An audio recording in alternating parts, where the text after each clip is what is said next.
Hi friends, तो आज मैं बनावेला है tasty and spicy Schezwan rice. तो शेजवान राइस बनावा माटे આપણે 1 કપ ચોખા લઈ લઈશું અને એને આપણે 2 થી 3 વાર પાણીથી વોશ કરી દઈશું। ત્યારબાદ ગાજર અને વટાણા સાથે બોઇલ કરી દઈશું।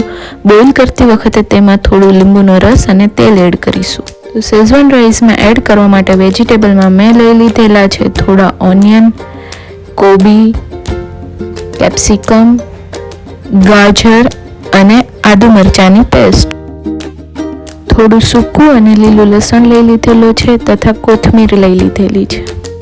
2 ચમચી શેઝવાન ચટણી લઈ લીધેલી છે। હવે રાઈસ આપણે જોઈ શકીએ એમ એકદમ છૂટા અને સરસ રીતના બોઇલ થઈ ગયેલા છે। હવે આપણે મીડિયમ ગેસની ફ્લેમ પર પેન મૂકી દઈશું અને એમાં ઓઇલ એડ કરી દઈશું।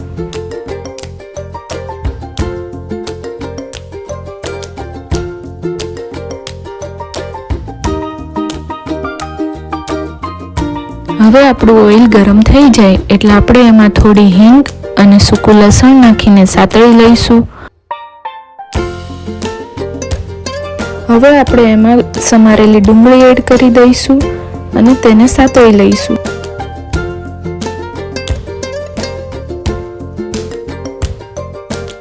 ડુંગળીનો કલર લાઇટ બ્રાઉન થાય એટલે આપણે હવે એમાં આદુ મરચાંની પેસ્ટ એડ કરી દઈશું, ગાજર અને કોબીજ એડ કરી દઈશું અને સારી રીતના સાતળી લઈશું।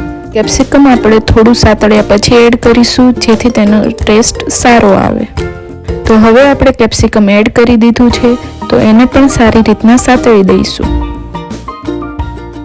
હવે આપણે 1 ચપટી ગરમ મસાલો અને લીલું લસણ એડ કરી દઈશું।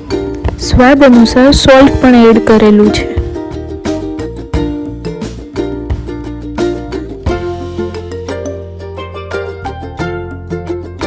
બધા વેજીટેબલ સારી રીતના સતળાઈ જાય એટલે હવે આપણે એમાં ચીલી ફ્લેક્સ અને ઓરેગાનો તથા મિક્સઅપ પાવડર એડ કરી દઈશું।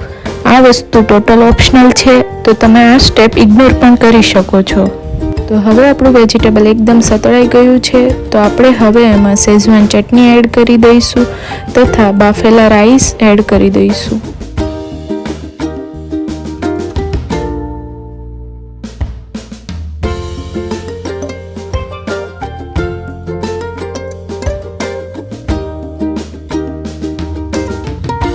તો રાઈસ એડ કર્યા પછી બતાવ્યા પ્રમાણે એકદમ ધીમે ધીમે મિક્સ કરી દઈશું।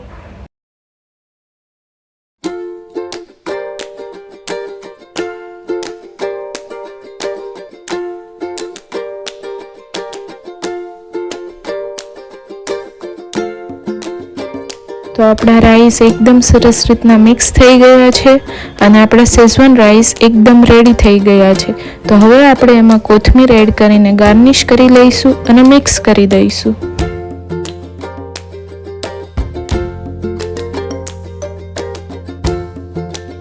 તો હવે આપણા શેઝવાન રાઈસ એકદમ રેડી ટુ સર્વ છે તો આપણે એને સર્વ કરી દઈશું। So thank you friends for watching અને અગર તમને આ રેસીપી ગમી હોય તો તમારા ફ્રેન્ડ્સ અને ફેમિલીને શેર કરજો તથા આવા નવા વિડીયો જોવા માટે અમને સબસ્ક્રાઇબ કરજો।